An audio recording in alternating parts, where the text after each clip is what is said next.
So when the rig comes out of the case, it should have its inverted mount on it, but in any case, the mirror is going to be flipped upside down. So whether the inverted mount is on or off, this is the configuration. It's upside down. So the first order of business is to lay it down on a flat surface, take these clamps off,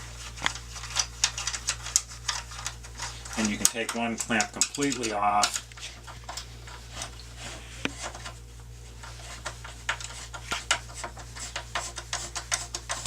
Without having to support anything, and then support it here, take the other clamp off,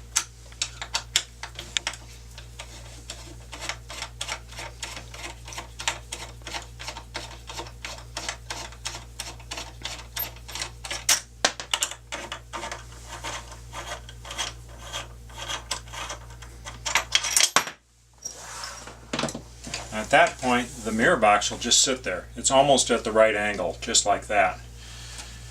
Turn the rig over, set it back in there,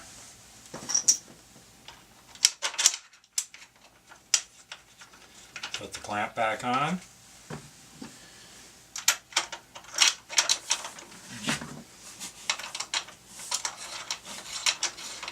and I just snug the screws up.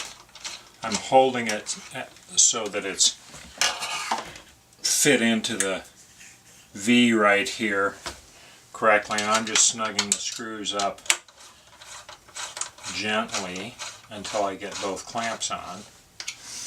On this rig there's a sign that says flush, and we want to slide between the prototype and the Gen 2 rig. We made the mirror box slightly wider, so in this case we're sliding this over all the way until these surfaces are flush with each other, or touching each other. We'll tighten that clamp first. The other side is inset a bit. There's a gap between the frame and the mirror arm of a little bit more than 1/4 of an inch. So the rig is now back together. Those are secure. Double check all 4 bolts.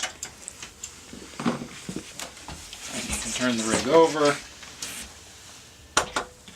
and it's ready to mount. To clarify this flush label, these pieces are up against each other, and on the other side there is a gap with this mirror.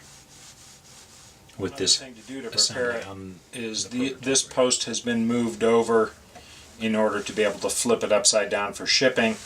So remove that post from there and screw it back in over here. If you're using the 95mm, like an Ultra Prime with a 95mm diameter front, you'll be moving these posts into the inner holes that will line this up.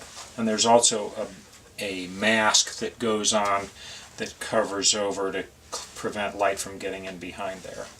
So that would slide over those posts, and then the lens would slide up into place. There we go. The rig's ready to put on the mounting support.